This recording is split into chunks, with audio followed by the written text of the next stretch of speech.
સૌને વંદન કરી નિજ નિવાસે પધાર્યા. અલ્પાહાર કરી વિશ્રામ સ્વીકાર્યો. જાગ્રત થઈ તૈયાર થઈ વ્યાયામ આદિ બાદ ચંદનના વાઘામાં શોભતા નિજ અક્ષર પુરુષોત્તમ મહારાજના દર્શન કર્યા. પછી મેડિકલ કક્ષમાં પધાર્યા. આગામી દિવસોમાં ભરૂચ ગ્રામ્ય તથા ભરૂચ શહેરના 860 જેટલા યુવા યુવતી સત્સંગ યાત્રા માટે નીકળવાના હતા. તદ અંતર્ગત જ યુવા શિબિરનું પણ આયોજન હતું.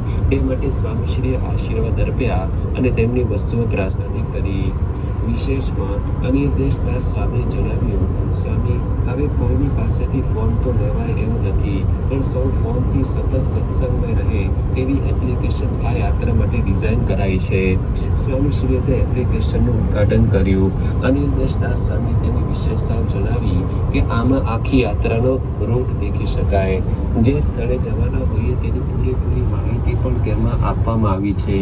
તેનું પણ દરેકે ફરજિયાત વાંચન કરવાનું અને તેના પરની ક્વિઝમાં પણ જોડાવાનું. જેણે જે સારું જોયું હોય, ખાસ કરીને એકબીજાના ગુણો, એ એપ્લિકેશનમાં જ લખી શકીએ અને તે બધાને દેખાય.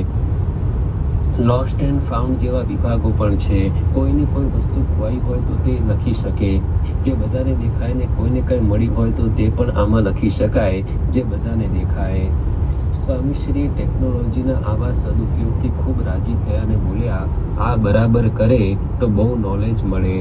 પછી અનિર્દેશદાસ સ્વામી અને ભરૂચના સંતોને આશીષ અર્પી કાચના કક્ષમાં પધાર્યા. મધ્યાહન ભોજન ગ્રહણ કર્યું.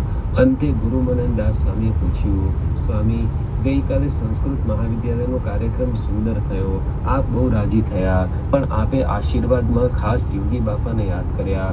આપ પણ પ્રમુખ સ્વામી મહારાજની જેમ જ કોઈ દિવસ ક્રેડિટ લેવા તૈયાર જ નથી થતા. તો કેમ એવું?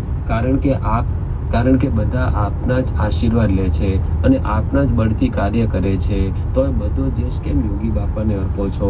આપનો પણ એટલો જ દાખલો ને ફાળો છે ને આમાં? એમનું જ છે. સ્વામીશ્રી ભારપૂર્વક બોલ્યા, આપણે તો કાંઈ નથી. ગુરુ મનન સ્વામીએ પૂછ્યું, બધું યોગી બાપાનું જ? હા, પણ બધા આપના દર્શન લેતા હોય છે. એ લે છે બરાબર છે, પણ મૂળ તો યોગી બાપા. એટલે બધો યશ દર વખતે આપ ગુરુને જ આપો? હા.